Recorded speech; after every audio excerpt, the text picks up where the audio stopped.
bien, chicos? Sí, profe. Sí. Bien, vamos a empezar entonces. Bueno, ustedes la parte de capilaridad algo vieron en química general, ¿sí? El dibujito de la figura 1 seguramente lo vieron en química general o no. No. Capilaridad vimos algo, pero muy poquito. Está bien. Sí, no, acá no crean que vamos a dar mucho, pero por lo menos tenemos que definir los conceptos y las cosas que ustedes van a usar en su carrera de capilaridad. Miren, entonces, esto es una introducción, es decir, la superficie, ¿cuál es la historia? La superficie de un líquido, cuando está quieto, ¿ven? Tiene diferentes propiedades que el resto del líquido. Entonces, podemos analizarlo como si fuera un sistema independiente. ¿Por qué tiene diferentes propiedades que el seno del líquido? Y este es este dibujito que solía estar en química general, no sé, como ustedes la vieron virtual, no sé qué quedó, que no. Pero acá, las fuerzas intermoleculares sobre una molécula en la superficie tiene fuerzas intermoleculares con el resto de la molécula del líquido y por acá arriba tiene las fuerzas intermoleculares con el aire, que son mucho menos. Aquí, una molécula en el seno del líquido tiene fuerzas intermoleculares con todas las moléculas que están al lado. Entonces aquí, estas moléculas están más estables que esta. Esta es más inestable. Si esta es más estable que esta es más inestable, esta tiene más energía que esta. Entonces, esta molécula que está acá, que tiene más energía, quiere irse al seno del líquido para estar en su estado de menor energía. Entonces, ese hecho que la molécula que está en la superficie tenga más energía y quiera irse al seno del líquido, que es un punto de menor energía, hace que macroscópicamente aparezca una fuerza paralela a la superficie que tiende a achicarla. No sé, ¿se entendió lo que dije? Sí, profe. Bien. Esa fuerza se llama la fuerza de tensión superficial y se aplica en el límite aquí, se aplica la superficie, esta es la superficie del líquido. Generalmente esa superficie tiene un perímetro. Si yo quiero achicar la superficie, la fuerza de tensión superficial paralela a la superficie tira de ese perímetro como para hacerlo más chico. ¿Tienen idea de lo que digo? ¿Se hace en el dibujo en la cabeza? Aquí mostramos, bueno, esa fuerza de tensión superficial, que es macroscópica, que es como la normal, la fuerza de rozamiento, son resultados macroscópicos de un montón de fenómenos a nivel molecular. Esa fuerza es proporcional al perímetro que rodea la superficie, ¿sí? L es el perímetro que limita la superficie en forma general, o la parte del perímetro sobre la que yo quiero hallar la fuerza. Y gamma es un coeficiente de tensión superficial que depende, que es característico de la sustancia y depende de la temperatura. ¿Está? ¿Sí? ¿Por qué es característico de la sustancia? Porque depende de las fuerzas intermoleculares. Entonces, así como el coeficiente de rozamiento, así como el índice de refracción, son propiedades de las distintas sustancias, El coeficiente de tensión superficial es una propiedad de esa sustancia y varía mucho con la temperatura. ¿Por qué varía mucho con la temperatura? Porque evidentemente no es lo mismo que todas las moléculas tengan un montón de energía cinética porque está a alta temperatura. Entonces, la diferencia de energía entre este punto y este no es tan notorio, entonces disminuye la tensión superficial, porque hay otro tipo de energías que se suman a esta, y esa diferencia se pierde un poco en la proporción de energía que tiene la molécula.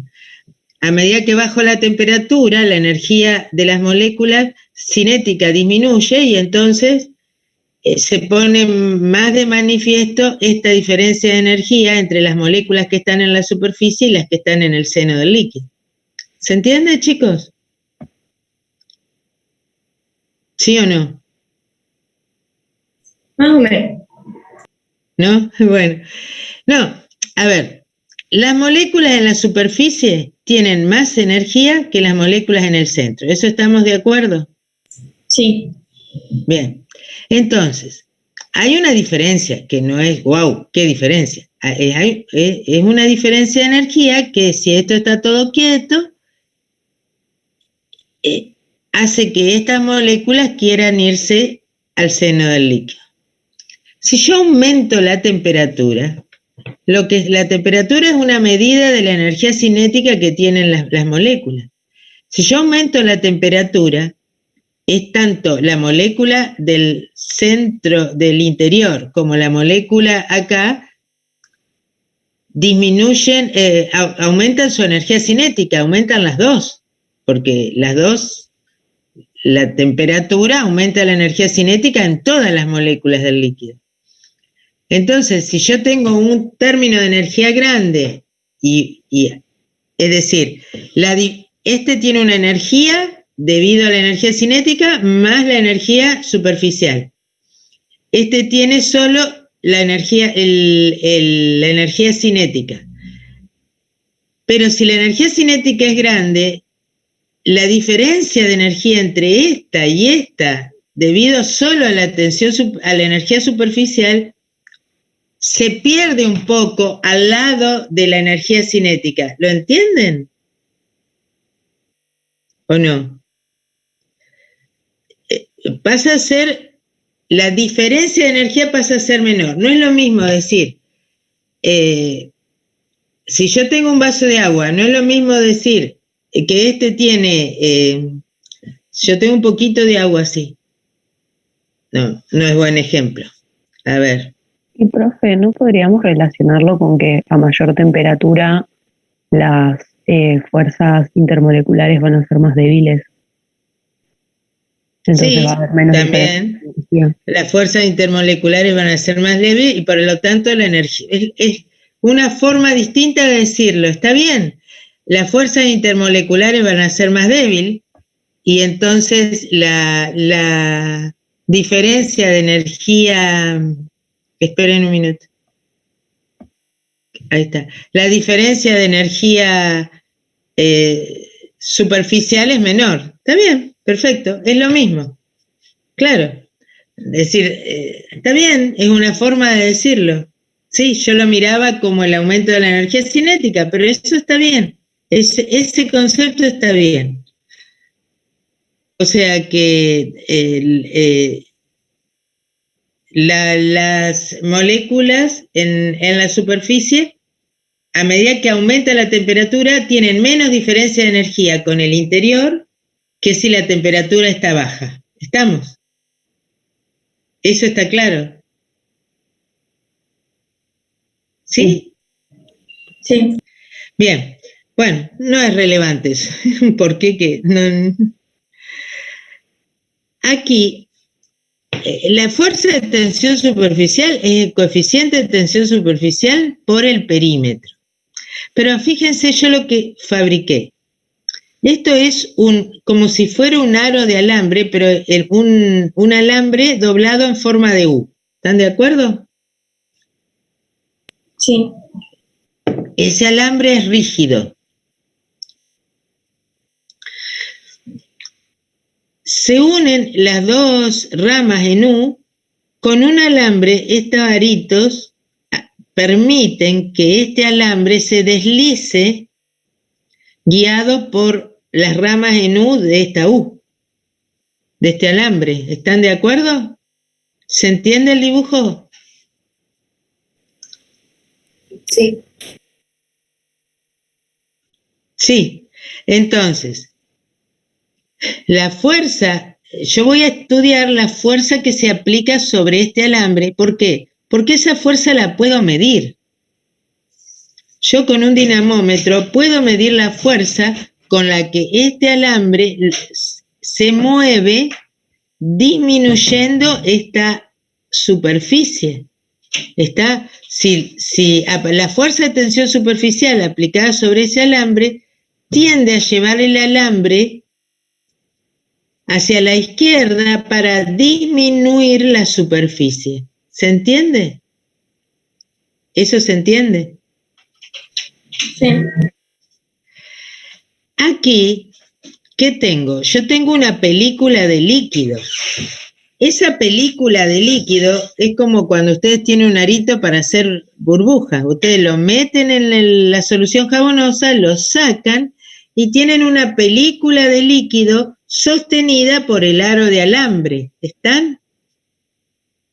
¿Sí? Sí, profe. Sí. Hay dos superficies.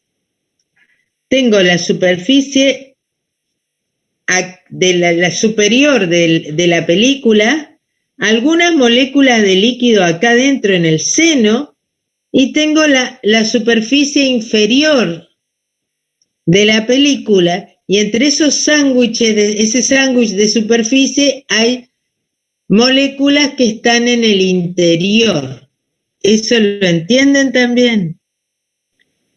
Sí. Sí. Sí. Cuando yo achico la superficie, es decir, este alambre se desplaza hacia la izquierda, yo disminuyo el tamaño de las dos superficies, la que está arriba y la que está abajo. ¿Estamos? ¿Sí?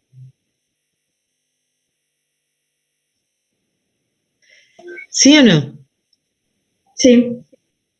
Eso quiere decir que la fuerza va a ser 2 por gamma por L, donde L acá en este caso es el largo del alambre, porque yo estoy analizando qué parte de la fuerza de tensión superficial está sobre el alambre, porque esa la voy a poder medir. ¿Se entiende?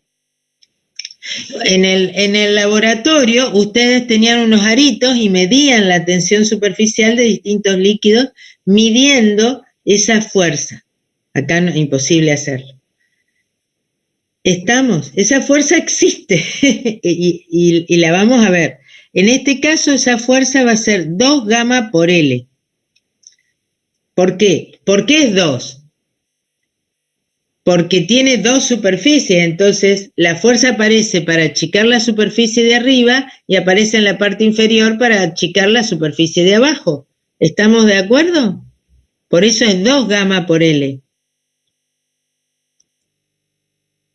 Ustedes si midieran esa fuerza, midiendo el largo del alambre, podrían calcular aproximadamente el coeficiente de tensión superficial de esa solución jabonosa.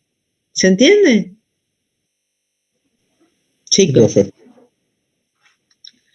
Muy bien. Acá vamos a otra cosa que también hacíamos en el laboratorio. Tensión superficial era importante en el laboratorio.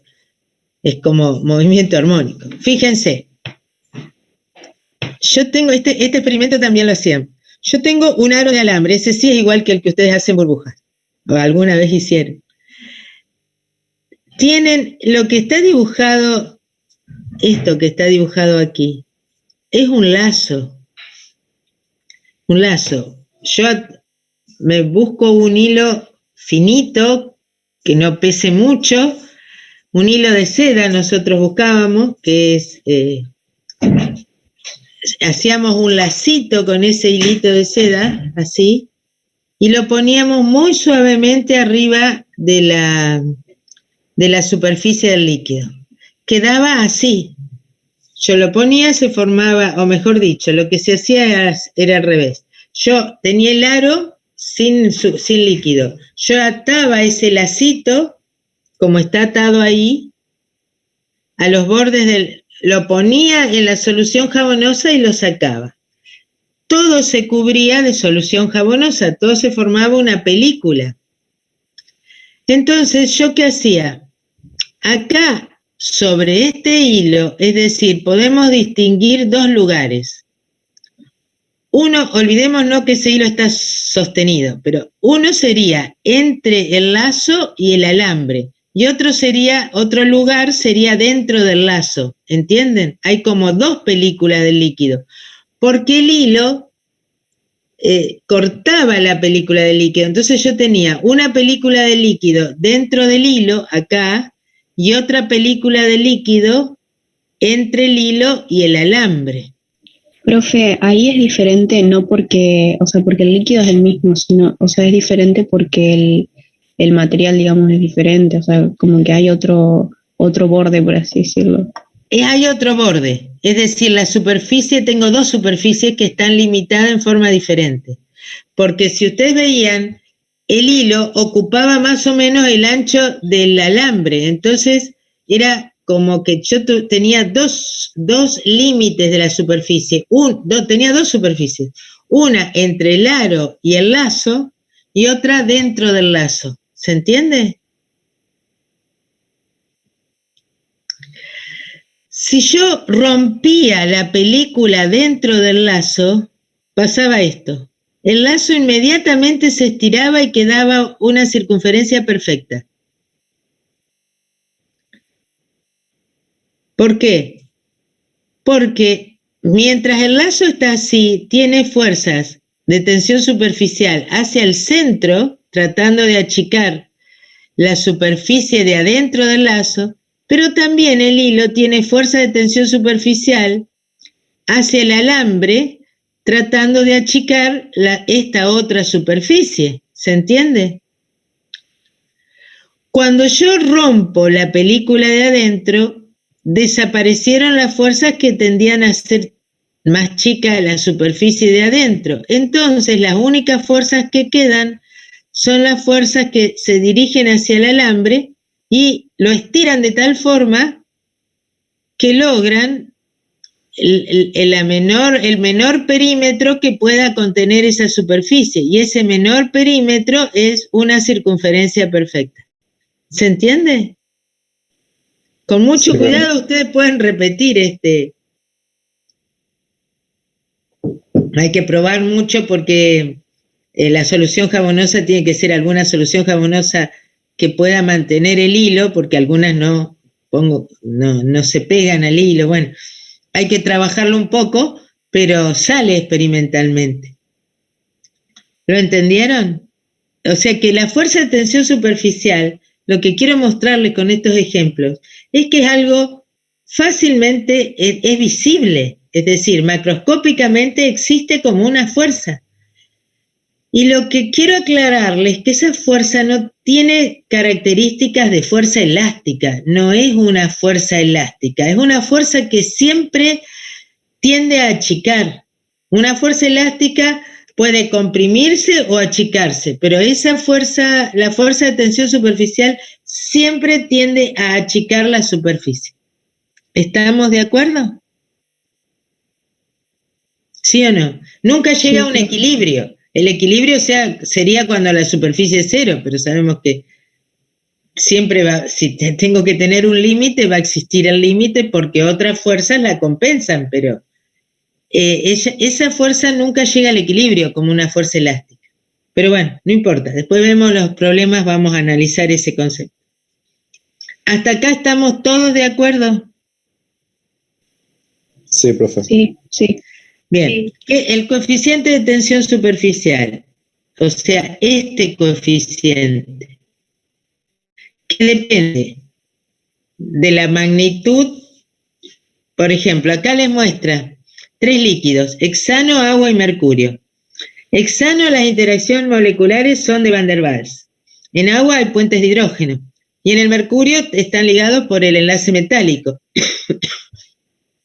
Cuanto mayor sean las fuerzas de cohesión entre las moléculas, más grande va a ser el coeficiente de tensión superficial. ¿Se entiende?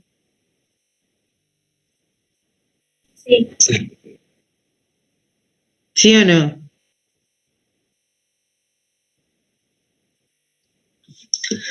¿Me puede repetir, profe? Claro. Acá les mostré un ejemplo. El hexano. ¿Qué es el hexano? El hexano es un hidrocarburo. Las interacciones entre las moléculas de hexano son fuerzas de Van der Waals. Eso no sé si lo vieron en orgánica, supongo que sí. Las Sí. interacciones entre los largos hidrocarburos son fuerzas de Van der Waals. El agua, ustedes saben que forma puente de hidrógeno. ¿Eso lo vieron o no? Sí. Sí. Sí. Y el mercurio, las moléculas de mercurio se unen entre sí mediante el enlace metálico, que ya es más fuerte que los puentes de hidrógeno y que la fuerza de Van der Waals. Allí, la fuerza intermolecular menor es en el hexano, después viene el agua y después viene el mercurio, como serie creciente de fuerzas intermoleculares. ¿Están de acuerdo? Sí. Bien, entonces, cuanto mayor sean las fuerzas de cohesión, que en este caso sería en el mercurio, el coeficiente de tensión superficial va a ser mayor. ¿Está?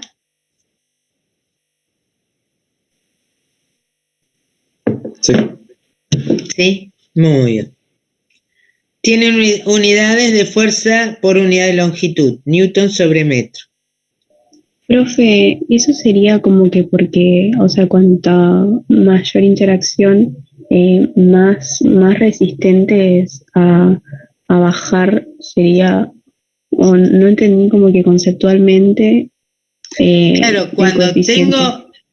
está bien la pregunta, cuanto más fuerzas más cohesión haya, hay más diferencia de energía entre la que está en la superficie y la que está abajo. ¿Entendés?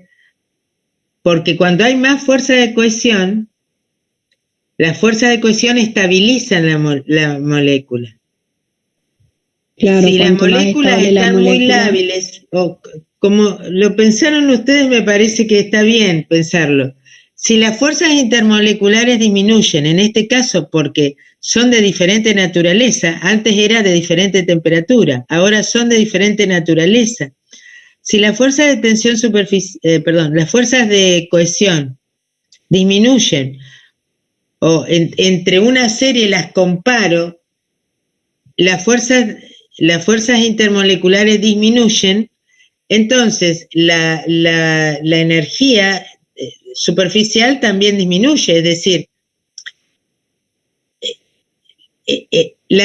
¿por qué existe esa tendencia a irse abajo? Porque acá está más estable que acá. Si la claro, y cuanto estabilidad más que estable le dan sea la las fuerzas molécula, menos intermoleculares tenga. disminuye porque son fuerzas intermoleculares débiles, entonces la diferencia de energía no es tanta, es como la temperatura. Ustedes decían la temperatura. ¿Por qué disminuye con la temperatura? Porque se debilitan las fuerzas intermoleculares. Bueno, ahí está, es la misma explicación. Las fuerzas intermoleculares del hexano son más débiles que las fuerzas moleculares del mercurio, intermoleculares del mercurio. Por lo tanto, el coeficiente de tensión superficial en el hexano va a ser menor que en el mercurio. ¿Estamos? Sí, profe. Bien, muy bien. Ahora vamos a definir las sustancias tensoactivas. ¿Saben qué son las sustancias tensoactivas? ¿O surfactantes? Son las sustancias que disminuyen la tensión superficial. Yo tengo un líquido y agrego una sustancia que hace que en ese recipiente donde tengo ese líquido la tensión superficial va a disminuir. ¿Por qué? Las sustancias tensoactivas son sustancias que son anfipáticas. ¿Qué quería decir anfipática? Que tienen una parte polar, que es la cabeza, y una parte no polar, que es la cola hidrofóbica. ¿Eso lo han visto? Sí. Bien, entonces, ¿qué pasa? Yo la pongo en el seno del líquido a la molécula, pero la molécula en el seno del líquido no hay fuerza intermolecular que le valga. Ahí tiene una cola hidrofóbica que no quiere estar en el agua. Acá ya hay una repulsión. Entonces esta molécula tiende a irse a la superficie. ¿Qué hace en la superficie? Deja la cabeza polar adentro del agua y saca fuera de la superficie la cola no polar. Entonces, está en este dibujo, en este lugar, mejor dicho, toma un lugar que había moléculas de agua y las moléculas de agua se pueden ir para abajo. Y entonces todos contentos. Yo estoy más estable y vos estás más estable. Entonces, cuando yo tengo un líquido, una sustancia tensoactiva, quiere decir que cuando yo la agrego a una solución, disminuye la tensión superficial. ¿Está? Eso es surfactante o tensoactivo. Eso tiene funciones biológicas muy importantes. Ustedes habrán visto que a veces, o habrán escuchado alguna vez, que los bebés cuando nacen prematuros necesitan oxígeno, porque dicen sus pulmoncitos no están maduros. ¿Escucharon alguna vez esa historia? Sí. Bien, ¿qué es lo que pasa? Cuando se produce el intercambio gaseoso en los pulmones, hay que disminuir, tenemos los alvéolos. Los alvéolos son como pequeñas bolsitas, como si fuera una burbuja al revés, es decir, tengo aire acá y líquido acá afuera. Entonces, aquí, es decir, en esta capa dentro del alvéolo, dentro de cada alvéolo hay sustancias, las células segregan una sustancia tensoactiva que es el surfactante pulmonar. La maduración de esas células se realiza en la última etapa de gestación. Y a veces, cuando nacen prematuros, todavía no están desarrollados. Entonces, ellos tienen que disminuir la tensión superficial de esta interfase. Esta interfase es una interfaz de líquido intersticial, el líquido, que es el que existe entre las células del tejido pulmonar, y el aire dentro del pulmón. Allí hay una superficie límite de líquido que divide dos fases, líquido y aire. Hay que disminuir la tensión superficial de esa superficie para que se pueda producir el intercambio gaseoso. Entonces, y eso depende de la superficie. Entonces, en cada alvéolo, las células generan fosfolípidos. Ustedes saben que los fosfolípidos es una sustancia anfipática. ¿Están de acuerdo? Sí. Sí. Esos fosfolípidos disminuyen la tensión superficial y se puede producir el intercambio gaseoso. ¿Se entiende? En la práctica, cuando ustedes lavan la ropa o lavan los platos, el detergente es una sustancia anfipática. Bueno, ahí además de disminuir la tensión superficial, cumple con otra función. Las colas hidrofóbicas, ustedes disuelven el detergente en agua. ¿Y qué pasa? Las colas hidrofóbicas se unen a la grasa. Es decir, no solamente salen las moléculas anfipáticas así, sino que las colas hidrofóbicas se unen a la grasa y permiten, cuando yo arrastro el agua, permiten arrastrar también la grasa. ¿Estamos? También al lavar la ropa, ¿qué hacen?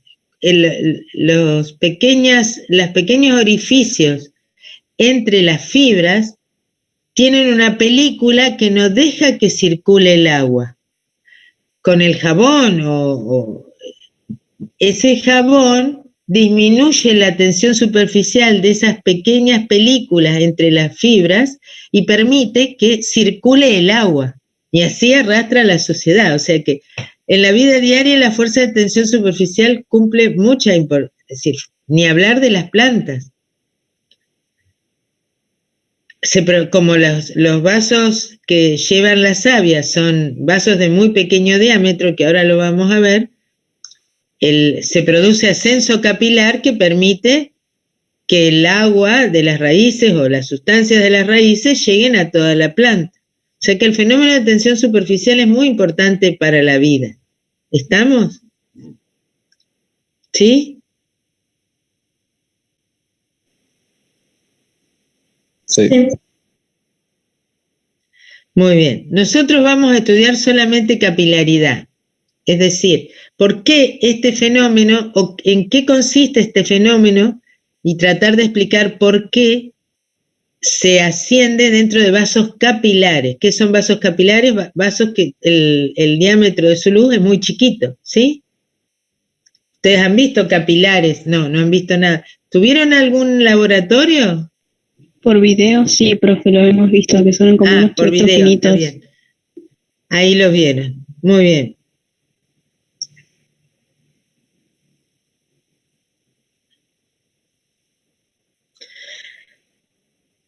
Bien, acá no solamente actúan las fuerzas de cohesión entre las moléculas, sino también las fuerzas de adhesión con la superficie que las contiene. ¿Está?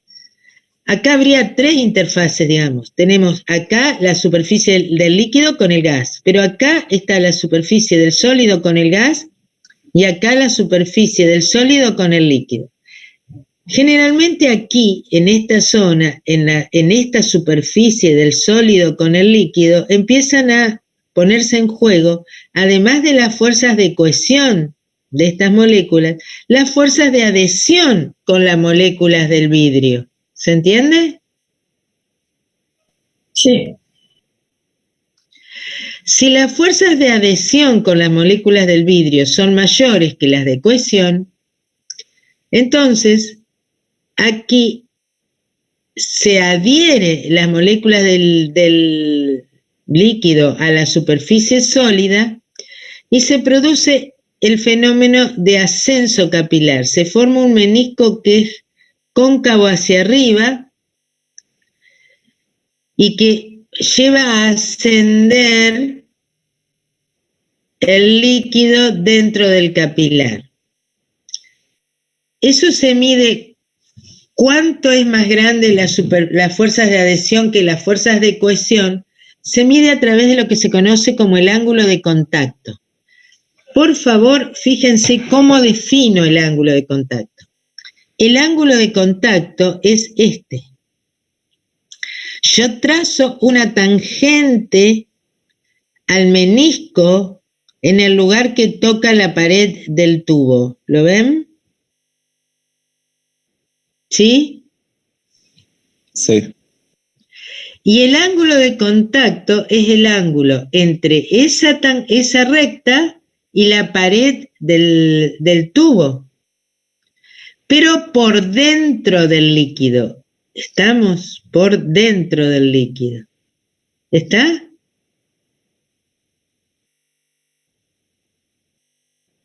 ¿Sí o no? Sí, profe. Sí. Muy bien. En este caso, cuando el ángulo de contacto es menor que 90 grados, se dice que el líquido moja y va a ascender por el tubo capilar. ¿Lo ven?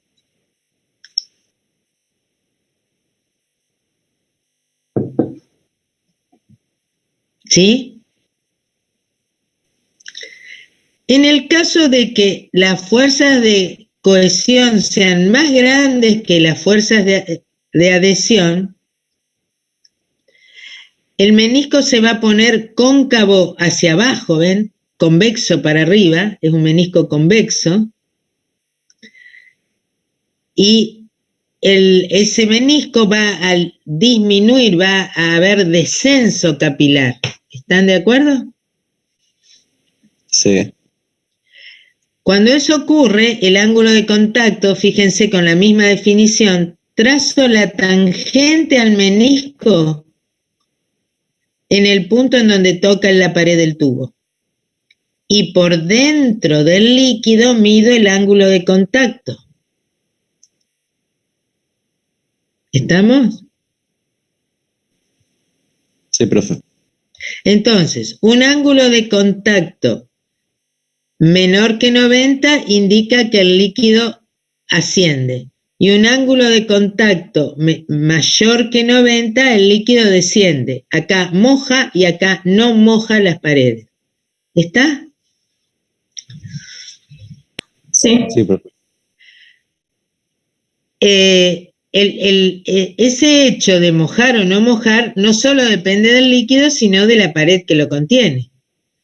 Porque si yo pongo, por ejemplo, agua en un tubo que interiormente está recubierto de glicerina, por ejemplo, no va a mojar. ¿Lo entienden?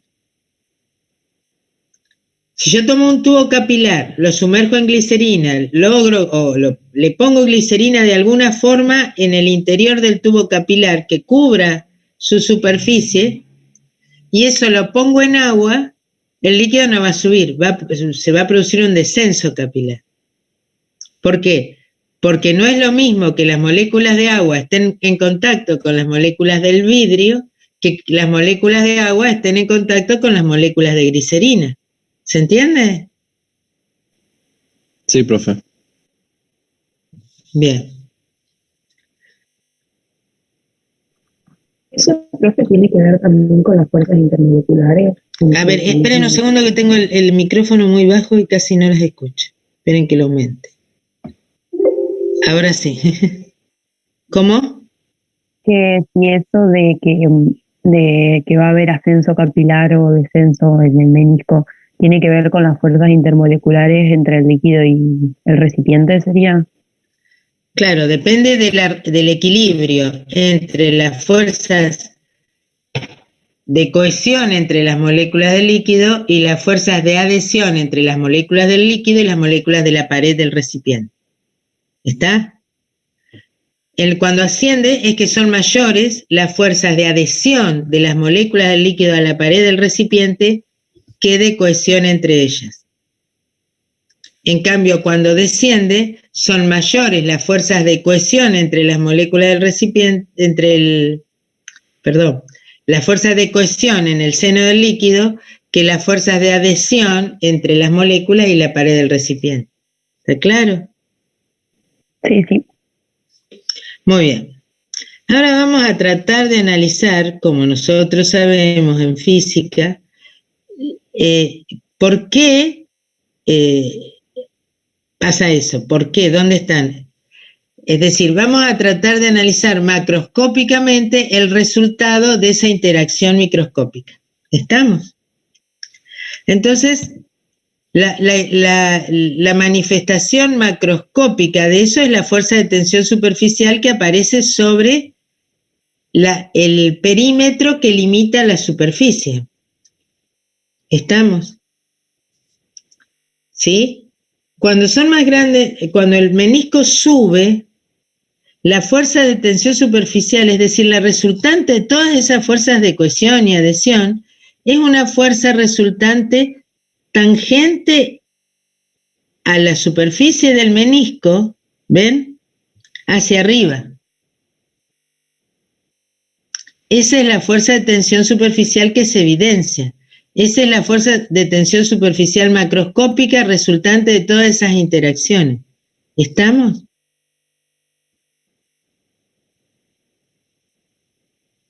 ¿Sí o no? Es decir, es como, yo tengo, este es el perímetro de la superficie que limita el líquido con el aire, o con la parte de arriba. ¿Estamos de acuerdo? O con el gas, sea cual fuere. Ese perímetro. Yo voy a considerar a la superficie como si fuera un sistema. independiente del resto del líquido. Es decir, voy a mirar solo la capita superficial, a ver qué le pasa macroscópicamente cuando aparece esa fuerza de tensión superficial que es resultado de todas esas interacciones moleculares. Entonces, fíjate, yo tengo, si no hubiera eso, es decir, en un vaso de 20 centímetros de diámetro, en un vaso de precipitado grande de 20 centímetros de diámetro, no se manifiesta el fenómeno de tensión superficial. Yo veo, la superficie es horizontal, tal es así que cuando usan el nivel para medir diferencias de presión, de altura entre dos lugares, ustedes miran la superficie horizontal, ¿está? Solamente este fenómeno es visible en tubos capilares de pequeño radio. Ahora lo vamos a explicar por qué. Entonces, yo tengo esa superficie que limita el líquido con el gas o con lo que esté arriba, el gas o el aire o lo que fuere. Entonces, esa superficie tiene un límite. Ese límite, ¿sí? Ese límite es, en este caso del tubo, una circunferencia, ¿lo ven? ¿Está? Entonces yo puedo considerar esa película como un sistema. Yo estudio eso como si fuera un bloquecito. Todas las fuerzas que están aplicadas sobre esa superficie. ¿Está? Entonces, ¿qué hago? Analizo las fuerzas que están aplicadas sobre esa superficie. ¿Qué fuerzas están aplicadas? Por encima tengo la fuerza de presión atmosférica. Por debajo tengo la fuerza de presión del líquido. ¿Sí? Y tengo una fuerza que es resultante de todas esas interacciones que está dirigida sobre la circunferencia que limita eso hacia arriba. En todo el borde, es como estas fuerzas que yo dibujé acá se aplican sobre toda la circunferencia, en todos los puntos, sería como una especie de cono así, truncado, es decir, hasta acá, que sale hacia arriba en todas las direcciones, ¿lo ven? ¿Y qué hace? Que esa superficie que debería ser horizontal se curve formando un menisco convexo. ¿Lo entienden? Claro, sí. Bien, entonces esa fuerza resultante sobre esa superficie va para arriba y levanta el menisco hacia arriba. ¿Estamos de acuerdo? Bien, entonces, yo voy a hacer la sumatoria de fuerzas en el eje Y, porque es lo que me interesa. La proyección, porque aquí, bueno, acá se anula, como va para todos lados, se anulan, pero bueno, no importa. No me interesa en el eje X, solamente miro en el eje Y. La fuerza de tensión superficial proyectada en el eje Y da esta fuerza que yo dibujé en rojo. ¿Está? Sí. Entonces, para arriba tengo la fuerza de tensión de la fuerza de presión del líquido sobre esa superficie. Ustedes entendieron que yo tomé ese pedacito, la superficie sola como sistema. Estoy analizando las fuerzas sobre la superficie sola. Las moléculas los choques de las moléculas de líquido sobre esa superficie hacen la fuerza de presión interior sobre esa superficie. Y el choque de las moléculas de la atmósfera sobre esa superficie hacen la fuerza de presión atmosférica. ¿Están de acuerdo? Sí. Y la fuerza de tensión superficial por el coseno del ángulo me da esa fuerza roja que hace que se curve, es la fuerza roja que tira hacia arriba el menisco. ¿Están de acuerdo? Sí. Muy bien. La fuerza de presión interior es la presión interior por el área, donde PI es la presión del líquido inmediatamente debajo de la interfaz. Aquí es la presión del líquido a esta altura, ¿lo ven? Donde está chocando con las moléculas de la superficie.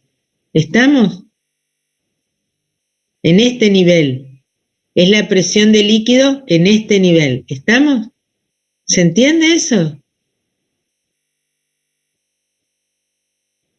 Chicos. Sí. Muy bien. La fuerza de presión atmosférica es la que está arriba, que va a ser la presión atmosférica por el área. Y la fuerza de tensión superficial, esta es el coeficiente de tensión superficial por el perímetro.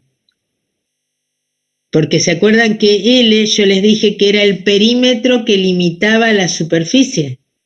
¿Sí? ¿Sí o no, chicos? Sí. Bien, si reemplazamos todos en esta ecuación, fuerza de presión interior por área, fuerza de presión atmosférica por el área, siendo esta área el área pi por radio al cuadrado, el área de la superficie, ¿no? Más gamma por 2πr coseno tita. Muy bien.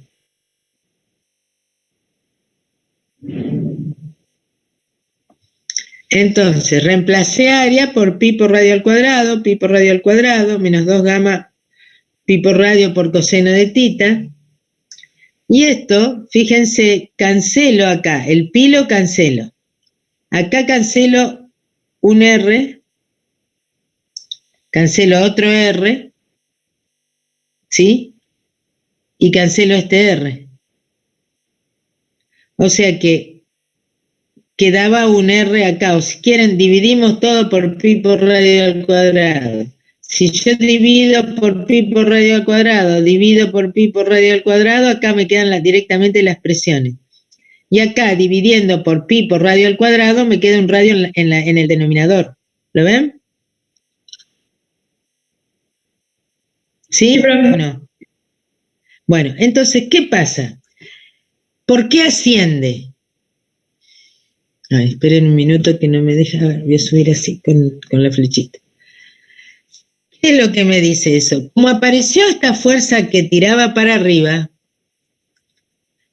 esta fuerza más esta tienen que compensar esta. Estoy en hidrostática, la sumatoria de fuerza tiene que ser cero, estoy quieto. ¿Se entiende? Esta más esta tienen que ser igual a esta. O sea que la fuerza de presión de adentro es menor que la fuerza de presión atmosférica. ¿Lo ven? ¿Sí?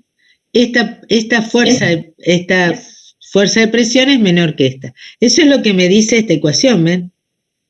Que la presión interior es menor que la presión atmosférica, porque es la presión atmosférica menos este factor que es el término de ascenso o descenso capilar. Ya lo vamos a ver. Ahora, yo quiero saber cuánto asciende el líquido, un líquido determinado. Entonces, fíjense, esta es la cuba, yo no la dibujé, pero a ustedes en el examen les pido que la dibujen. La cuba sería esta acá, el resto de líquido, ¿dónde está el nivel del resto de líquido?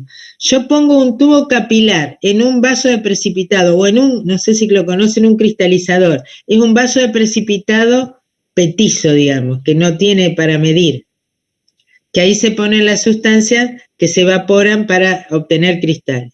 Entonces ese cristalizador, que es como una cubeta, que puede ser de 10, 15 centímetros de diámetro, ahí pongo un tubito capilar.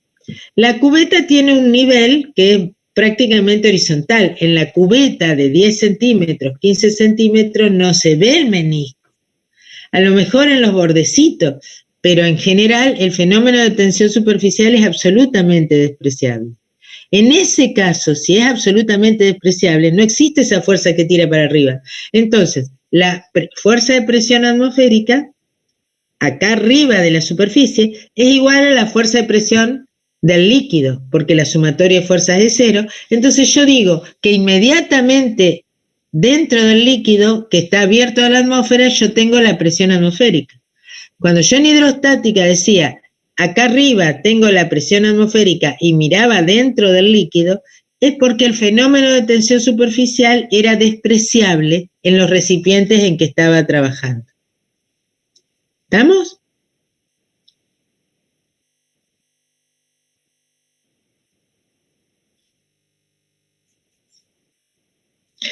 ¿Cuál es la historia?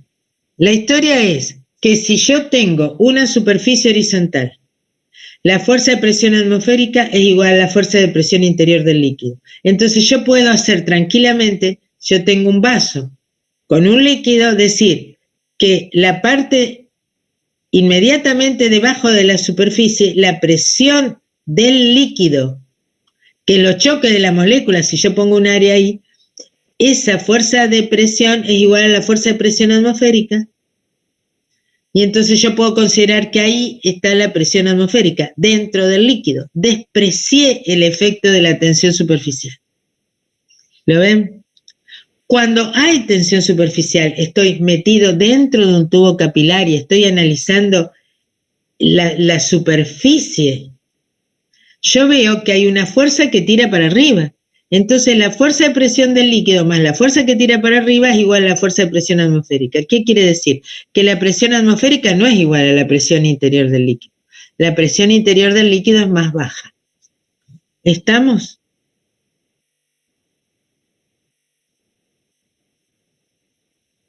No los escucho, chicos. ¿Podría repetir, profe? Sí, de nuevo. Nosotros en hidrostática, ¿qué consideramos? Que toda cosa que estaba abierta a la atmósfera, y en hidrodinámica vamos a considerar de nuevo lo mismo. Estamos en recipientes que no son tubos capilares. Es decir, yo tengo una cuba, tengo un vaso precipitado, tengo una probeta incluso, una probeta grande, el área es de 2-3 centímetros. Ya 2-3 centímetros es muy poco importante el fenómeno de tensión superficial. Si tengo una superficie de 2-3 centímetros de diámetro, ya el fenómeno de tensión superficial es de un segundo orden, es decir, influye muy poco en el análisis. Ahora, en esos casos, yo digo que la fuerza de presión atmosférica, el límite es horizontal, ¿entienden? El límite, esa superficie está en forma horizontal. ¿Eso lo entienden o no? Porque no va a haber tensión, sería. Claro, porque el fenómeno de la tensión superficial en los bordes prácticamente es una fuerza muy chiquita, porque ya van a ver por qué es chiquita. Porque depende, solamente tiene importancia, ya vamos a ver, en los tubos de radio grande, de radio chico, perdón, en los tubos de radio grande, esta fuerza, a ver, esperen un minuto. En los tubos de radio grande, esta fuerza, este término es despreciable. Entonces, la fuerza de presión interior es igual a la fuerza de presión atmosférica. Porque se supone que la superficie fíjense que acá no puse el peso de la superficie del líquido porque lo consideré despreciable. Creo que lo aclaro. El peso de la superficie del líquido es absolutamente despreciable en este caso. ¿Qué quiere decir despreciable? Que si yo lo sumara, le estaría en el tercer decimal la suma. Es decir, tengo 3,20001 o 3,2005, no tiene sentido sumarlo. ¿Lo entienden? Es despreciable frente a la magnitud de las fuerzas de presión. Entonces, si yo estoy en porque la masa del líquido es muy pequeña. La masa del líquido. La masa del líquido es muy pequeña, hay muy pocas moléculas ahí. ¿Está? Entonces, yo desprecio el peso. Y si desprecio este término, me queda que la fuerza de presión interior es igual a la fuerza de presión atmosférica sobre esa superficie horizontal. Entonces, ¿qué quiere decir? Que la presión atmosférica por el área es igual a la presión interior del líquido por el área. es decir, los choques de las moléculas o el peso de toda la atmósfera hasta la estratosfera sobre el líquido, es igual a los choques que el líquido hace sobre esa superficie, es decir, llegó a esa altura porque esos dos choques son iguales. ¿Lo ven? Porque si alguno de los choques de moléculas fuera mayor, si acá chocara mayor, esto subiría. Pero no importa, dejémoslo ahí. La fuerza de presión interior en una cubeta es igual a la fuerza de presión atmosférica, o sea que yo tengo la presión atmosférica acá, inmediatamente debajo del líquido también tengo la presión atmosférica. ¿Eso se entiende? Eso es lo que usamos en el teorema fundamental de la hidrostática. ¿Está? Sí, profe, se entiende, sí. Muy bien. Entonces, ahora que consideré que esto era importante, ¿ven? La presión interior es la presión atmosférica menos este término. Si el R es grande, fíjense acá se ve bien, si el R es grande, este término es muy chico. Y entonces la presión interior es igual a la presión atmosférica. Pero si el R es chico, este término empieza a ser más grande. Entonces, la presión interior es inferior a la presión atmosférica. ¿Están de acuerdo? Claro, sí. Muy bien, entonces, por eso, este R debajo de los 5 centímetros ya es, ahí es importante, debajo de los 3 centímetros. Bueno, ahora vamos a ver los números, no quiero equivocar. Muy bien, ahora, ¿cuánto asciende el líquido? Esa es la pregunta. ¿Cuánto asciende dentro del capilar? Obviamente depende del radio de capilar, depende del coeficiente de tensión superficial del líquido y también va a depender de qué tipo de material tenga. ¿Por qué? Porque depende del coeficiente, del ángulo de contacto, y el ángulo de contacto depende del material que está en contacto, o sea, del líquido y del sólido. Y R es el radio del tubo, o sea que estas tres son las variables de las que va a depender el ascenso capilar. ¿Qué es el ascenso capilar? La diferencia de nivel entre la cuba o el recipiente donde está puesto el capilar y el vértice sería de ese menisco en el interior del tubo capilar. ¿Lo ven? Ese es el ascenso capilar.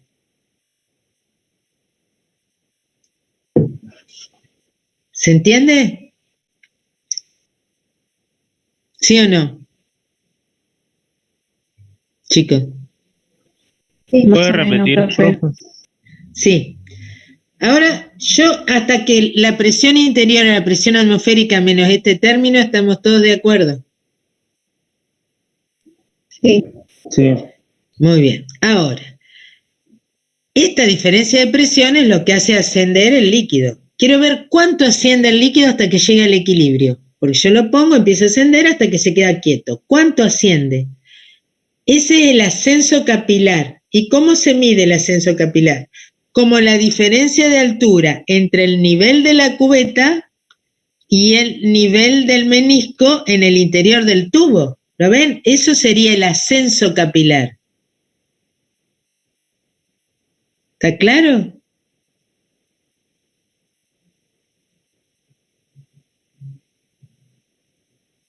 ¿Sí o no? Es una longitud, una altura. ¿Cuánto más alto? Bueno, entonces, ahora me meto adentro del tubo capilar y lo miro como un problema de hidrostática, teorema fundamental de hidrostática. ¿Por qué? Acá yo tengo la presión atmosférica, porque acá y acá tengo la presión atmosférica, no hay fuerza que lo tiren para arriba, esto está muy exagerado, esto no se ve. Directamente yo tengo acá abajo en el interior del líquido la presión atmosférica. ¿Estamos de acuerdo?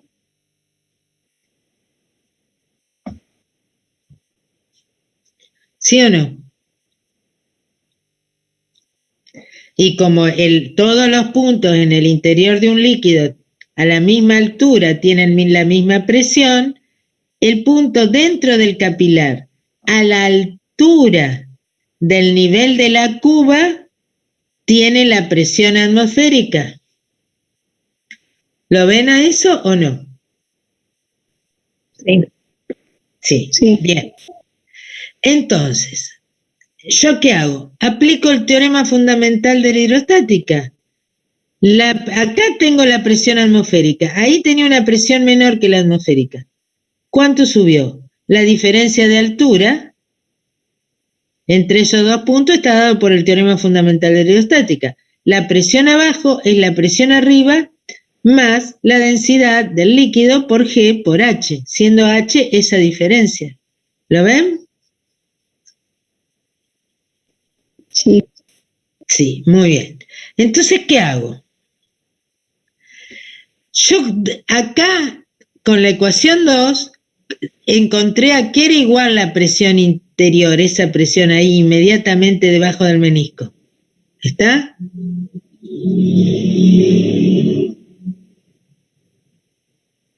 ¿Sí?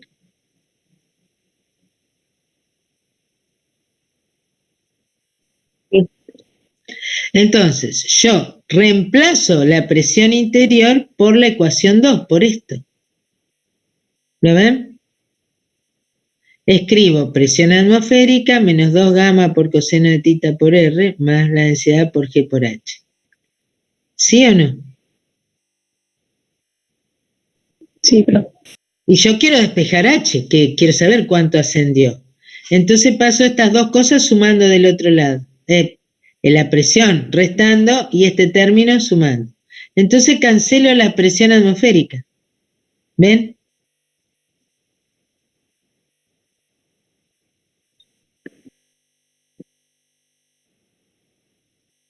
¿Sí? Sí. Entonces despejo H. Va a ser 2 gamma coseno de tita sobre R por rho G. Y esta es la fórmula de ascenso capilar. Esto es, H se denomina, es solo importante en los tubos de radio pequeño como los capilares. ¿Lo ven? El ascenso también va a depender de la densidad del líquido. Porque si es muy pesado va a ascender menos, si es más liviano va a ascender más. ¿Se entiende? Es decir, depende ahora del coeficiente de tensión superficial, del ángulo de contacto, es decir, de esas fuerzas entre el líquido y el sólido que lo contiene. Además depende, bueno, la gravedad es una constante y depende del radio del capilar, pero también depende de la densidad del líquido. ¿Sí? Esa altura H se denomina ascenso capilar. ¿Se entendió, chicos? Sí, profe. Yo quería preguntarle si mañana vamos a hacer ejercicios de esto también, o no hay ejercicios. No, de esto no hay ejercicios. Hay, de nuevo, esto es como movimiento armónico simple. Lo veíamos bien en el TP. Ahora no se puede ver de la misma forma. Pero las preguntas de esto están en teoría y siempre son lo mismo. Es decir, todo esto no lo tomo. Esto yo les explico de dónde viene. Yo lo único que le pido es que sepan esta expresión final y que sepan hacerme el dibujo. Ascenso capilar me hacían este dibujo, descenso capilar me hacían el mismo dibujo hacia acá arriba con el menisco al revés. Pero si es descenso capilar, ¿por qué me lo haces subir del coso del? Es decir, yo lo que necesito es que básicamente entiendan esto, entiendan qué es un surfactante, por qué disminuye la tensión superficial. Este apuntecito lo tomamos en teoría. Claro. No las deducciones, porque hay 2 deducciones nomás. Teorema de trabajo y energía y Bernoulli, que es la que les voy a dar el miércoles. Pero esto yo se los explico de dónde viene esta fórmula. Hay muchas formas de demostrar esta fórmula. Hay otras que toman como sistema toda la columna de líquido, igualan el peso. El problema es que eso funciona para ascenso capilar y no para descenso. Entonces, yo me pareció que esta era una forma sencilla para mostrarle de dónde salía esta ecuación. Pero eso no se lo tienen que aprender en memoria, tienen que entender de dónde sale para que esto no les salga algo totalmente de memoria y no saben de dónde salió de la galera. ¿Se entiende? Sí, profe. Y otra cosa que quería preguntarle es que vio que hay un examen de regularización en julio. Ajá. Y después nosotros deberíamos rendirla en un final a la materia. Si nosotros desaprobaríamos el examen de regularización, igualmente la rendiríamos en un final. No, quedan libres. Ah, claro. Y hay Yo recuperatorio, mañana, ¿no? sí, hay recuperatorio, pero yo mañana, yo estoy muy, muy, muy preocupada. ¿Por qué? Porque yo veo que no están tomando conciencia. En 4 días no van a poder estudiar todo. La materia tiene muchos conceptos, es decir, tendrá 2 deducciones, pero muchos conceptos que tienen que saber. Y los conceptos que, es decir, la materia, bueno, eso se los voy a decir mañana, pero se los digo rápido. La materia tiene un montón de conceptos que tienen que saber para aprobar la materia. De ese montón de conceptos que tienen que saber para aprobar la materia, hay algunos conceptos que tienen que saber para regularizar la materia. ¿Qué diferencia hay? Que son los que nosotros vamos a usar en Física 2. Nosotros sabemos perfectamente qué conceptos tienen que tener en Física 2, porque si no, no van a entender nada de Física 2. ¿Entienden? Entonces, ¿qué hicimos? Esos conceptos los pusimos en los prácticos. Entonces, las cosas que hacemos en los prácticos son los conceptos importantes que ustedes no pueden salir regulares de la materia si no tienen esos conceptos. Nosotros, no sé, por el tipo de materia, por el tipo de contenido, no podemos hacer la que hacen las otras materias, el 40% o el 60%. A mí no me interesa el porcentaje. A mí me interesa qué conceptos tienen que saber sí o sí y qué otros conceptos son para aprobar la materia. Pero los que tienen que saber sí o sí son los que van a la regularidad. O sea, que ustedes tienen que saber determinar los contenidos que están en el trabajo práctico, pero entenderlos y saberlos. Porque informes que se copian, textuales, el cambian el nombre, no somos tontos. Pero no es nuestro problema, es el problema de ustedes. Ustedes van a tener que hacer en ese examen de regularización un pedacito del TP, hacerlo y a informarlo. Entonces, que hayan copiado el informe no les sirvió de nada. Si quieren verlo, copiarlo, pero si no lo entienden, si no se involucran en entender el concepto, no van a regularizar. Entonces, yo veo que copian, es decir, hasta el de trabajo de energía más o menos todo bien, el de movimiento armónico más o menos todo bien, pero empezaron con rotación y no pueden ir al TP sin tener idea de lo que van a hacer. Tienen que empezar a estudiar porque no van a poder estudiar en 3, 4 días toda la materia, son muchos conceptos. Esos 4 días, yo entendí lo que era y ahora en estos 4 días lo repaso. Nosotros tenemos el 95% de aprobados en la regularización. Nos salen boleados. ¿Pero por qué? Porque también tenemos un montón de gente que no se presenta. No es tanta, pero por lo menos un 10% no se presenta. ¿Por qué no se presenta?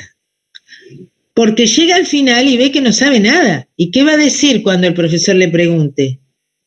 Porque es por Zoom. Por Zoom, ¿cómo es? Entramos al examen, todos, sorteamos los temas que le tocan a cada uno, las tareas que le tocan, son tareas que se hacen en 10 minutos, 5 minutos, 10 minutos, está hecho. Y lo tienen que informar a eso. De todos los objetivos de los TPs se hace una tareita. Entonces se sortea, porque rinden un solo objetivo, no todo el TP. Entonces, se sortea y a cada uno le toca algo de los 7 TP que están. Entonces, se sortea eso y ustedes lo hacen, se les manda la simulación, ustedes la hacen. Generalmente son las mismas simulaciones con distintas indicaciones, qué sé yo, antes paraba al hombrecito en tal lado, ahora lo para en tal otro. Es lo mismo.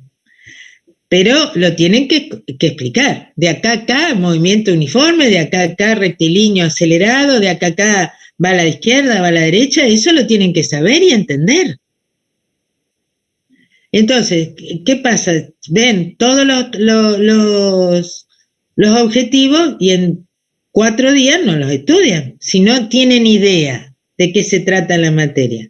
Si ustedes entendieron y fueron llevando más o menos a la materia, eso lo saben, porque son cosas gruesas, ¿entienden? Profe, Entonces, sí, es del 5 al 8 del mes que viene, no del otro. de julio, claro.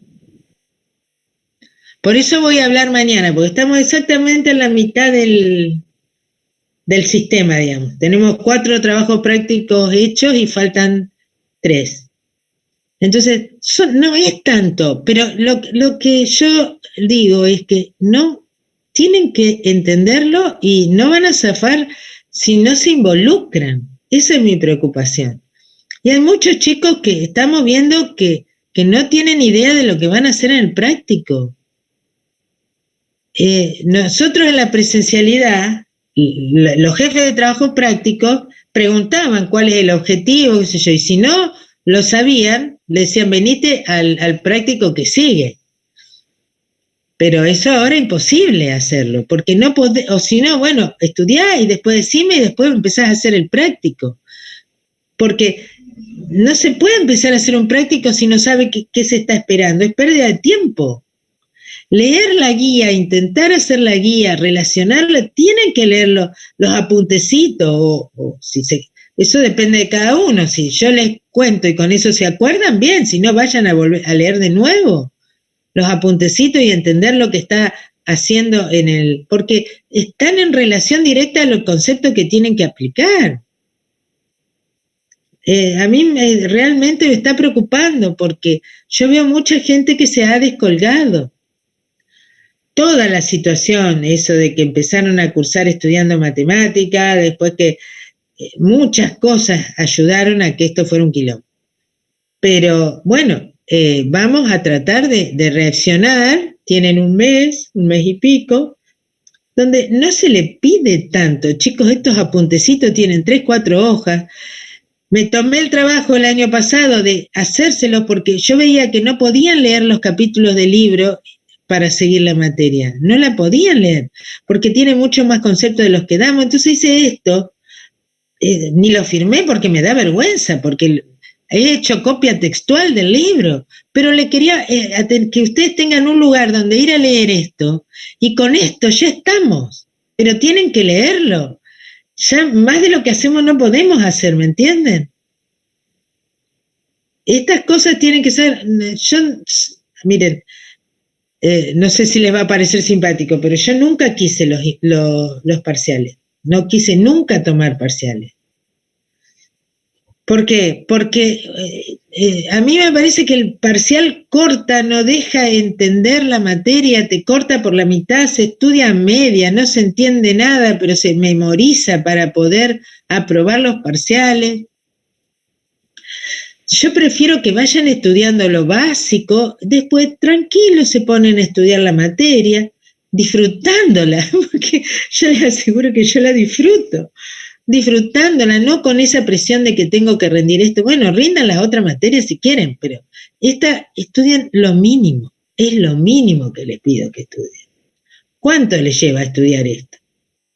No les lleva tanto tiempo en la semana. En las teorías se los explico, tienen que dar una revisada nada más, un recordatorio para ir al TP. Y en el TP se afirma ese concepto, si ustedes hacen el TP entendiendo lo que están haciendo, se afirma ese concepto de las cosas que tienen que saber para Física 2. Miren, una vez una chica en la presencialidad vino al examen. El examen tiene 2 partes, problema y teoría. Vino al examen, rindió los problemas. Y muy bien, sacó 100 en todos los problemas. Bueno, Dice, bueno, ¿cuándo nos pasa la nota? ¿Cómo cuándo te pasa la nota? Tenés que rendir la teoría. Ah, yo no sabía. ¿Cómo que no sabía? No sabía que se rendía teoría. Sí, se rinde teoría. Bueno, ponete a estudiar hasta que toque, pero si no rendís la teoría, pero son conceptos, le digo yo. No. Bueno, la chica se puso a estudiar 1 o 2 horas hasta que entraron a la teoría. Entraron a la teoría y ella había regularizado recién y había estudiado bien la regularización. Con lo que estudió de la regularización aprobó. No sacó sobresaliente, pero aprobó. O sea que, fíjense que los conceptos que van estudiando le ayudan muchísimo para después estudiar la materia. ¿Estamos? Ella aprobó. O sea que, con lo que estudió para la regularización, muchas veces se aprueba la teoría de los exámenes. Y además ustedes saben muy bien los problemas. Ya está, ya saben los conceptos. ¿Está? Bueno, ¿seguimos? O sea que esto no hay problema.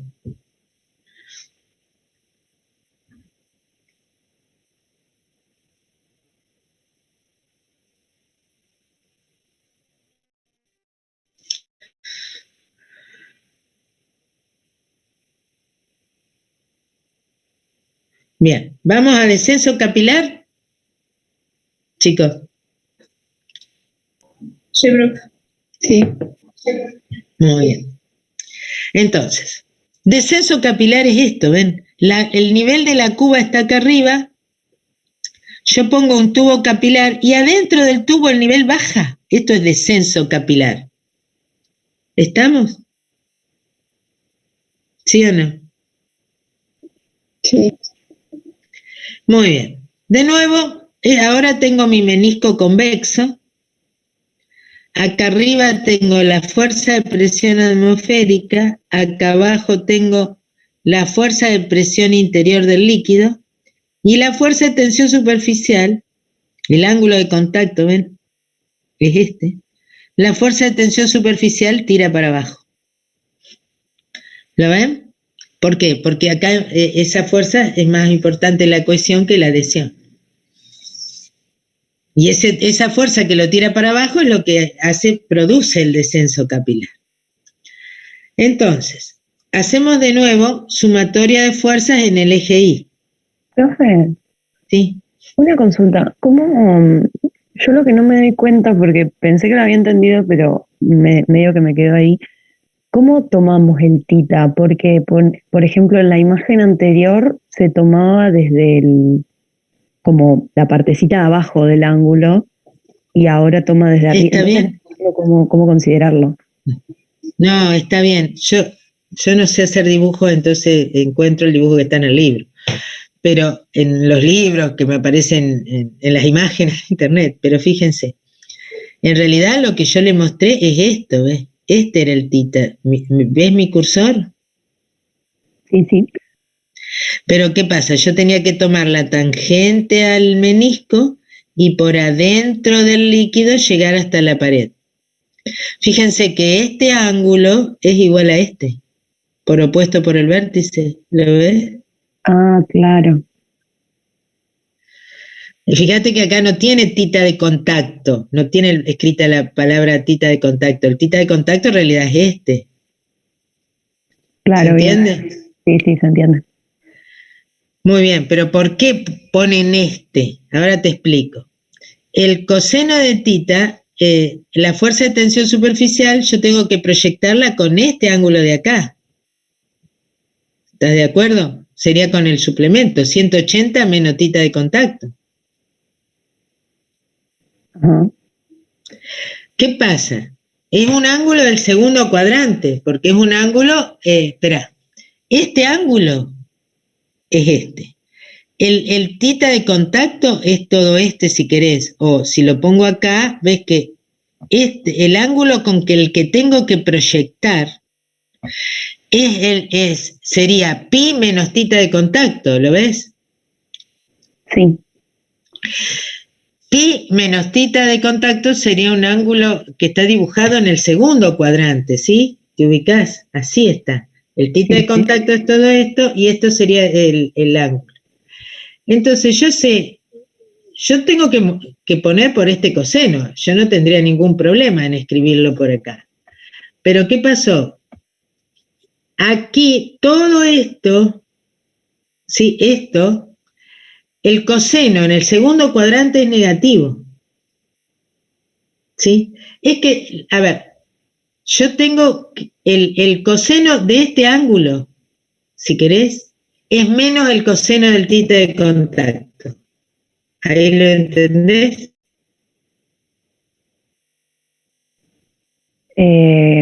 O sea, sería el valor absoluto del coseno. Claro, entonces, claro, entonces lo tomo en valor absoluto y acá pongo el tita de contacto. ¿Lo ves? Claro, sí. Es para no poner otro ángulo, definir otro ángulo, entonces que queda ahí tita de contacto. Entonces ahora, la fuerza de presión interior va para arriba y para abajo tengo la fuerza de presión atmosférica y esta fuerza amarilla, ¿ves?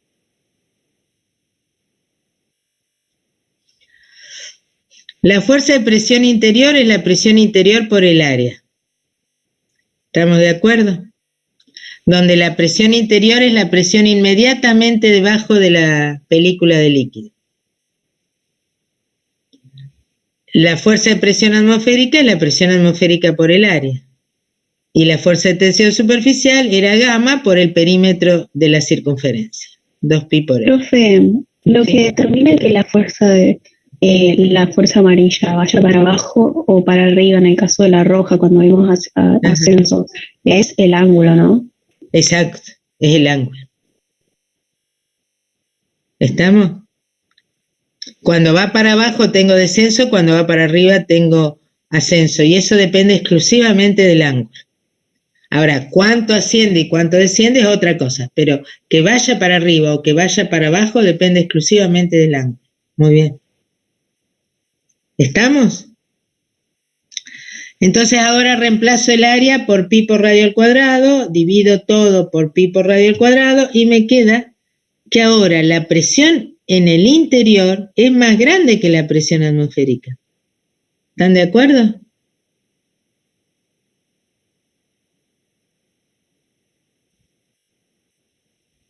Porque ahora tengo una sola fuerza para arriba y dos fuerzas para abajo. Entonces esta fuerza de presión interior tiene que compensar la presión atmosférica más la fuerza amarilla.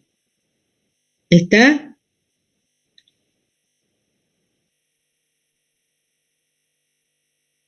¿Se entiende, chicos?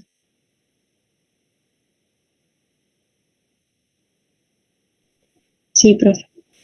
Entonces, yo acá tengo la presión atmosférica a nivel de la cuba. ¿Está?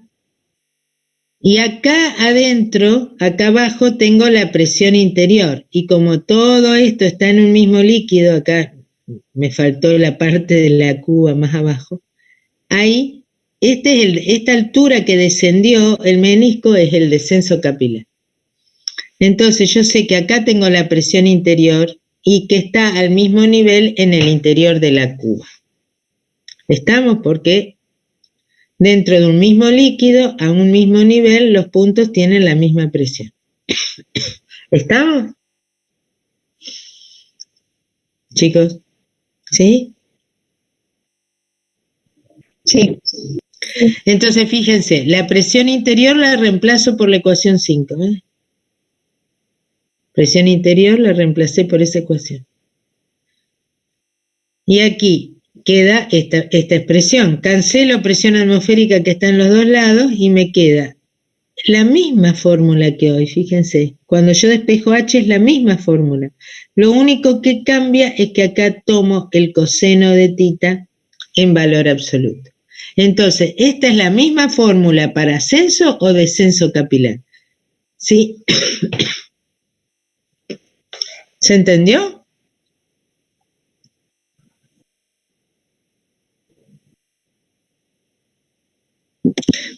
Fíjense, la ecuación 6, que a lo mejor no la expliqué. La presión acá, abajo, es la presión arriba más ρGH. ¿Ven? Este es el teorema fundamental de la aerostática. Entonces, por un lado, es esto.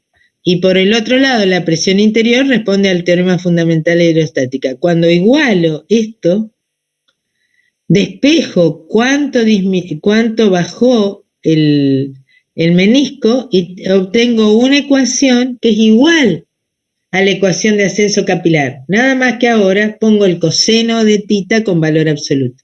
¿Se entiende?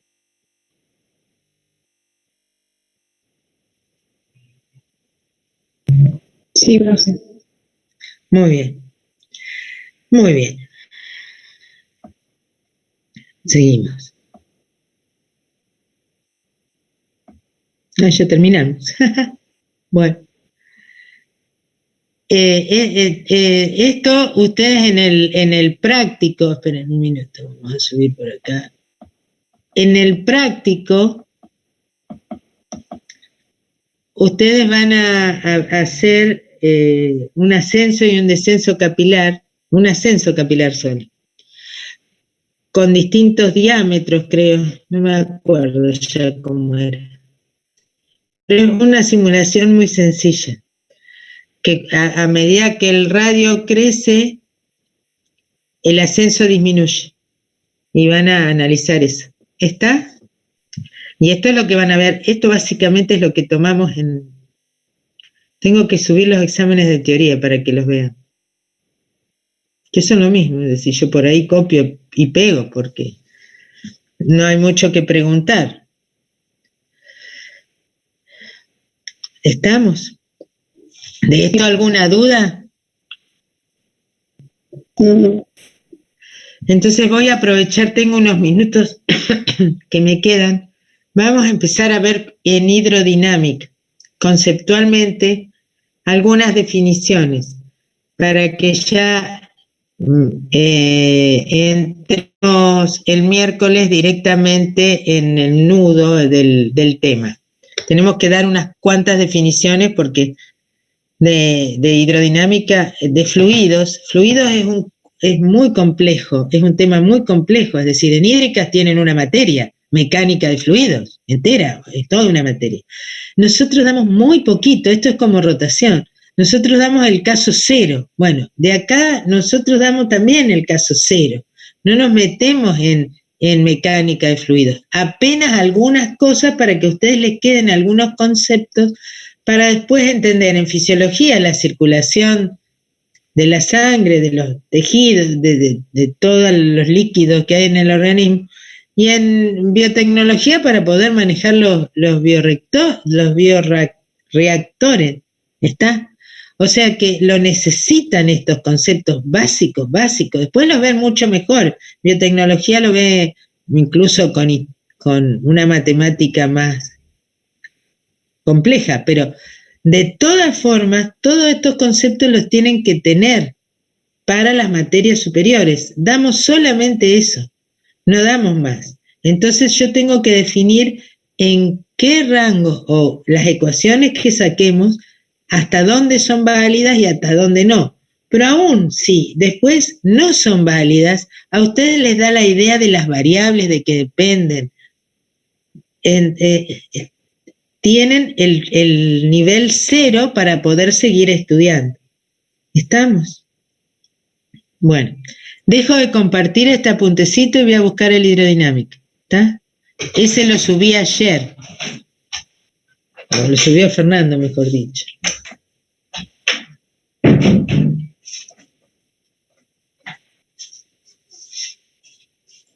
Así que vamos a compartir ahora el de hidrodinámica. ¿Dónde estará?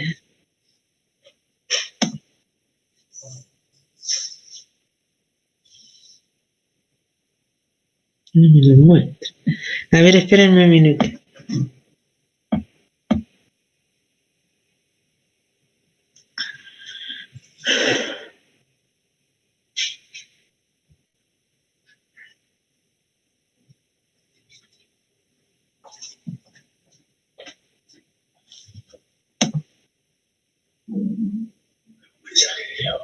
Sí, leí acá. Quiere que imprima no sé qué cosa, ¿verdad?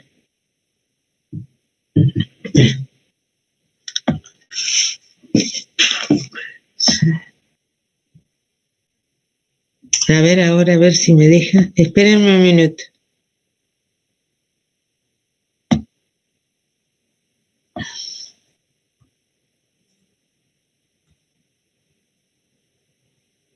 Ahora sí.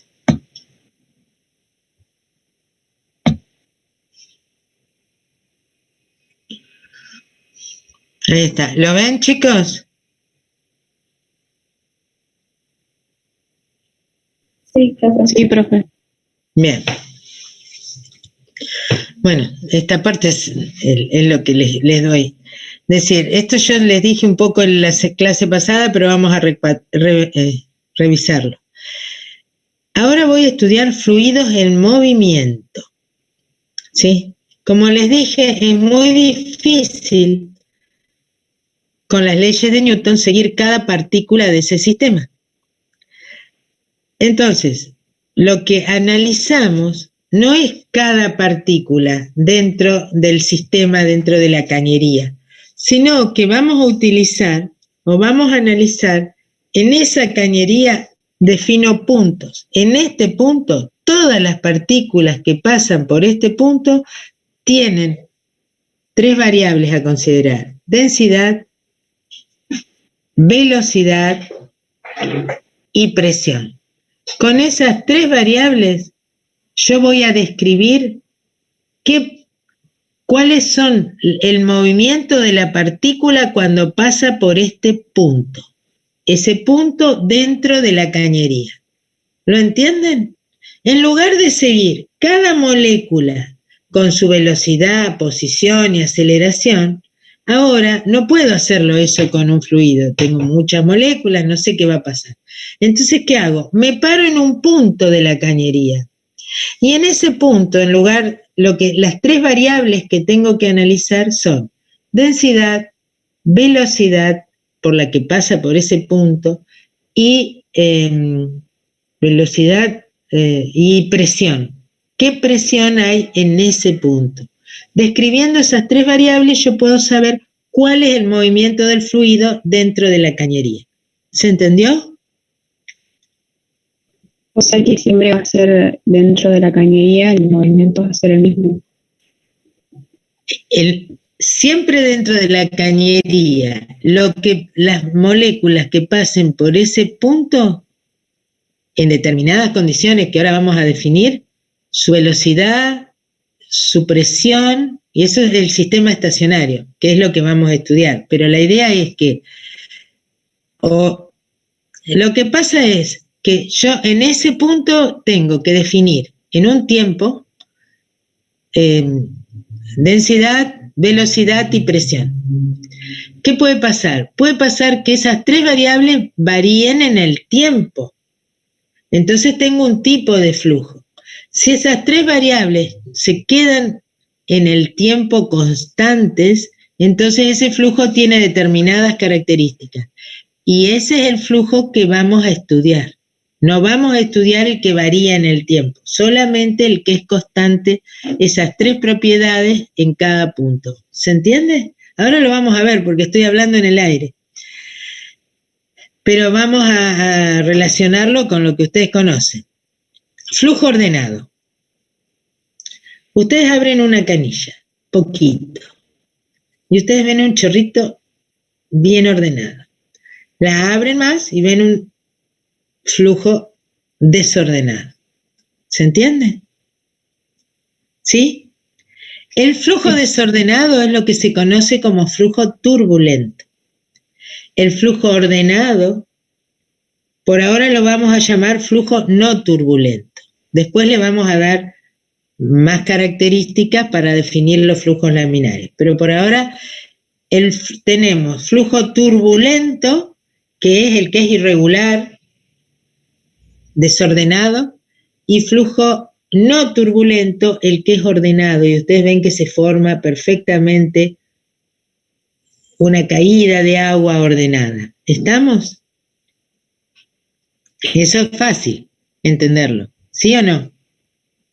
Sí. Bueno, ¿cuál es la otra característica que vamos a estudiar? Flujo incompresible. ¿Qué era el flujo incompresible? Si yo tengo un gas encerrado en un recipiente y aplico una fuerza en un pistón o en una de sus caras, esa fuerza comprime el gas y va a cambiar su densidad. Eso es un fluido compresible. El gas es un fluido compresible. El líquido, que hay líquidos que hasta cierta medida son compresibles, pero el líquido que vamos a analizar nosotros es incompresible. Por más fuerza que yo le aplique por los lados, no se comprime, no cambia su densidad. Si no se comprime, no se amontonan las moléculas y no cambia la densidad.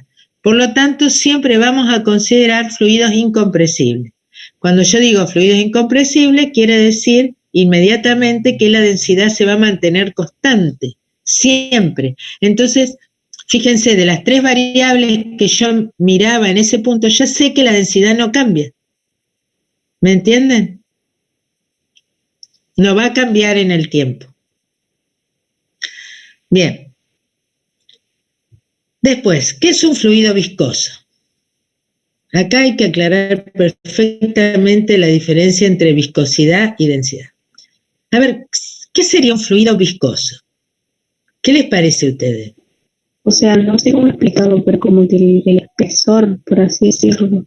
Tiene menos tendencia a fluir, un fluido viscoso. Perfecto, está muy bien, las ideas esas están perfecto. Yo tiro miel, quiero volcar miel, y lo que pasa es que se desliza una capa de líquido sobre otra lentamente. ¿Eso por qué? Porque hay de nuevo interacciones moleculares entre una capa y otra, es como el rozamiento. La viscosidad es una medida del rozamiento al deslizamiento de una capa sobre otra. ¿Lo ven? ¿Lo entienden? Cuando desliza una capa de líquido sobre otra, puede tener poco rozamiento, entonces vuelco el agua rápidamente, se desliza. Vuelco aceite, lentamente se desliza, porque las interacciones de Van der Waals entre las moléculas de aceite hace que se mantengan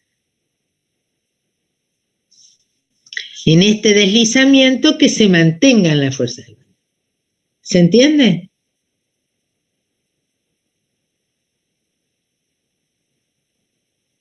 Se deslizan. El fluido viscoso es un fluido que tiene rozamiento al deslizarse una capa sobre otra. Por ejemplo, pero no tiene nada que ver con la densidad, es la capacidad de fluir. Es la fuerza que tengo que hacer para desplazar una capa sobre otra. ¿Se entiende? Eso, sí, Maya, te escucho. No, que entendía como la definición, digamos, de Claro. fluido. Por ejemplo, no tiene nada que ver con la densidad. La densidad es la cantidad de materia que hay en una unidad de volumen. A ver, el aceite es menos denso que el agua, pero sin embargo mucho más viscoso. ¿Está clara la diferencia? Claro. La densidad es la cantidad de materia por unidad de volumen, la cantidad de moléculas por unidad de volumen. La viscosidad es la resistencia a fluir. Está muy bien. Ahora sí vamos a flujo estacionario, que era lo que les decía hoy.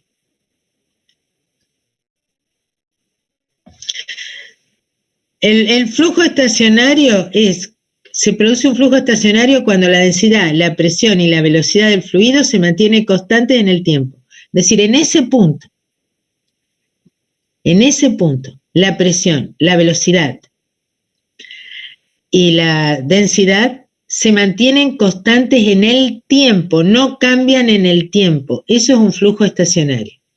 ¿Estamos? Bueno, la densidad dijimos que iba a ser constante siempre, pero la velocidad y la presión pueden cambiar de un punto a otro, ¿sí? Pero en cada punto el valor que tienen es constante en el tiempo, no cambia con el tiempo. Eso define el flujo estacionario. ¿Se entiende?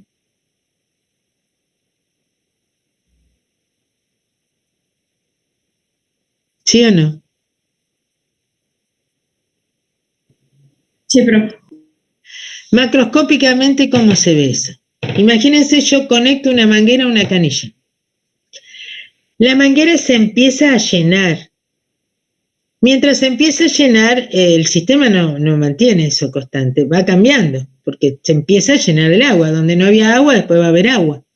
Entonces, yo espero que el agua salga por la otra punta de la manguera. Entonces, ahora sí, el agua que entra circula y va a salir. El agua, eso es un flujo estacionario ya ahí. Pasó por un régimen transitorio mientras se estaba llenando la manguera, y cuando terminó de llenarse la manguera, lo que entra es igual a lo que sale, estamos en un flujo estacionario.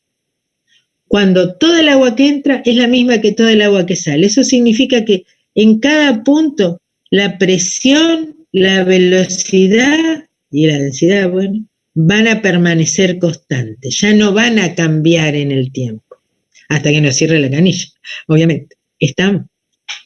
Entonces, para nosotros, esta definición, ¿qué es lo que significa? Que en nuestra cañería que vamos a considerar, la cantidad de líquido que entra por unidad de tiempo es igual a la cantidad de líquido que sale por unidad de tiempo.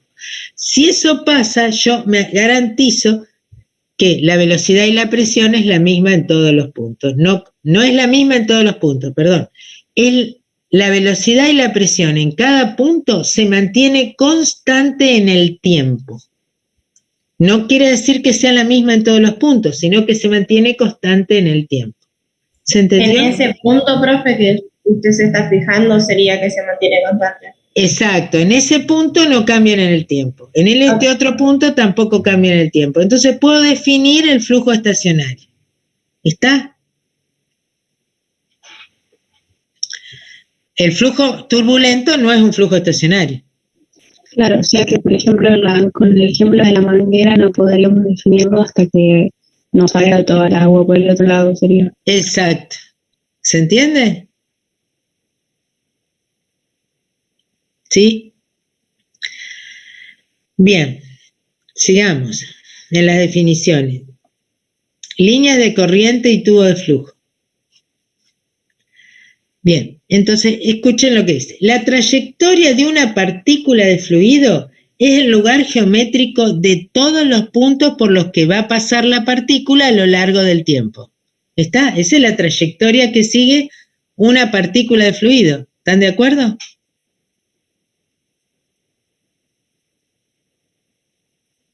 Sí. Bien, entonces, cuando pasa por el punto A, tiene la velocidad VA. Cuando pasa por el punto B, tiene la velocidad BB. Cuando pasa por el punto C, tiene la velocidad BC. ¿Está?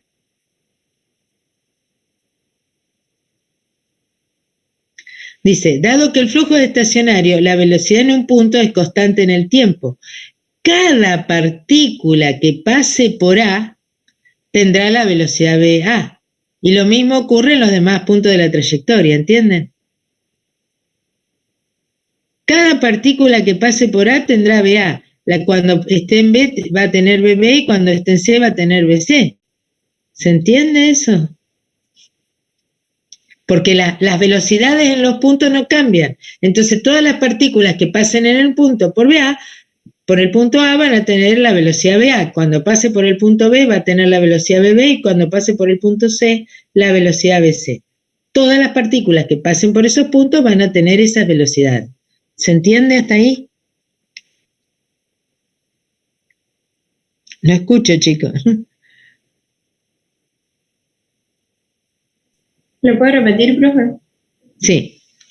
Bien. Miro solo una partícula. Una partícula pasa la trayectoria, viaja y pasa, recorre una trayectoria. Cuando pasa por el punto A, esa partícula tiene la velocidad VA. Se mueve, pasa por el punto B, tiene la velocidad BB. Se mueve, pasa por el punto C, tiene la velocidad BC. Como estoy en un régimen estacionario y la velocidad en el punto A siempre va a ser VA, otra partícula que pase por el punto A va a tener la velocidad VA. Claro, pero la misma partícula, o sea, no va a tener, O sea, BA no va a ser igual a BB y no va a ser igual Claro, la partícula pasó por BA, tuvo BA y se olvidó de BA. Pasó por BB, tiene BB y se olvidó de BB. Pero yo sé que toda partícula que pase por A va a tener la velocidad BA. ¿Lo ves? ¿Lo ven? Sí, sí, perfecto. Bueno, entonces podemos pensar que esa línea amarilla que casi no se ve, que está dibujada como la trayectoria de la partícula, podría ser que es una línea que muestra la velocidad de varias partículas en un mismo instante de tiempo.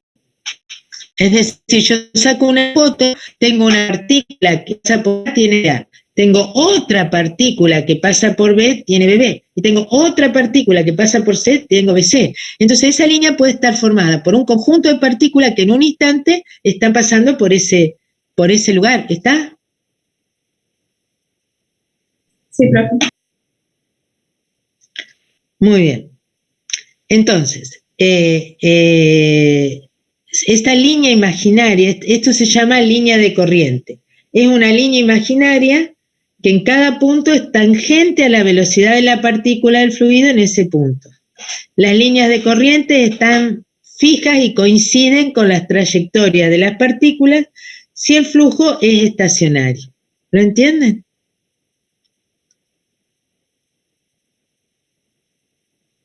Sí.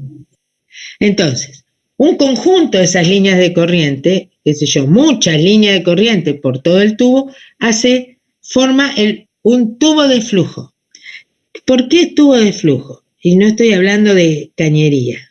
¿Ven? Ahí sería un conjunto de líneas de corriente por donde pueden pasar las partículas. Y así, un haz, como si fuera un haz de luz, de todas esas líneas, forman el tubo de flujo. ¿Por qué? Porque yo no necesito las ecuaciones que voy a calcular, no necesito la presencia física de un caño. Puede ser un tubo de flujo y se aplican las condiciones. Cuando yo hablo de la canilla, hay un chorro, ese chorro no tiene caño. ¿Están de acuerdo? Y eso es un tubo de flujo. ¿Se entiende? Tengo el tubito bien ordenado, eso es un tubo de flujo. ¿Estamos? Sí, profe. Muy bien, paramos acá, chicos. Esto lo voy a repasar el miércoles que viene, pero es bueno que hagamos un adelanto. ¿Está? Bueno, nos vemos mañana en el coloquio. No sé quién me tocará, pero eso. Gracias, profe. Adiós. Adiós. Gracias, chao.